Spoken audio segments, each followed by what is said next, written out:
Air transport across Africa is critical in facilitating business, international trade and tourism. In 2022, most regional airlines were expecting their revenue to increase, but those hopes appear to be shrinking as airlines are halting international and domestic flights due to the high cost of fuel. Ndiho has more. The International Air Transport Association says the aviation industry is struggling due to the high cost of fuel, and African airlines are no exception. South African Airways has not been profitable. The airline has lost billions of dollars in the last 7 years, and the troubled air carrier announced Tuesday it was cancelling 14 flights affecting over 3,000 passengers.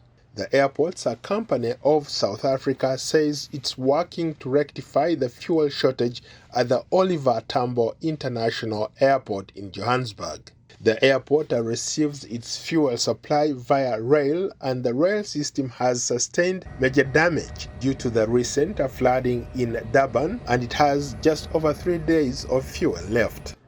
In Nigeria, several airlines are halting domestic flights until further notice due to rising fuel costs. A scarcity of fuel since March has caused some African airlines to cancel daily operations.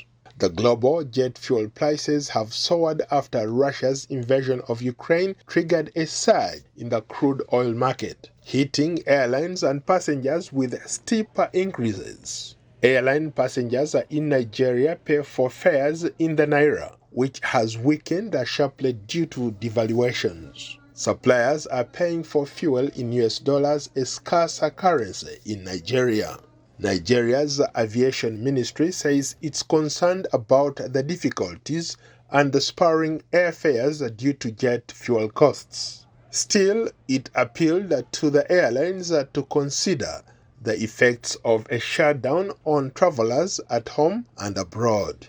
Meanwhile, Kenya Airways expected to see a 20% raise in revenues this year, but that remains to be seen. Uganda Airlines, which was revived nearly 2 years ago, is also struggling. The airline is not profitable and it is heavily subsidized. Air Tanzania bounced back, purchasing a Boeing 787-8 Dreamliner package valued at $224 million. However, it's costly to maintain and could cost Tanzanian taxpayers millions of dollars. Last but not least, Rwanda Air, the state-owned flagship carrier of Rwanda, operates domestic and international flights and may be too optimistic with its financial expectations and is running on losses. Ndiho, VOA News.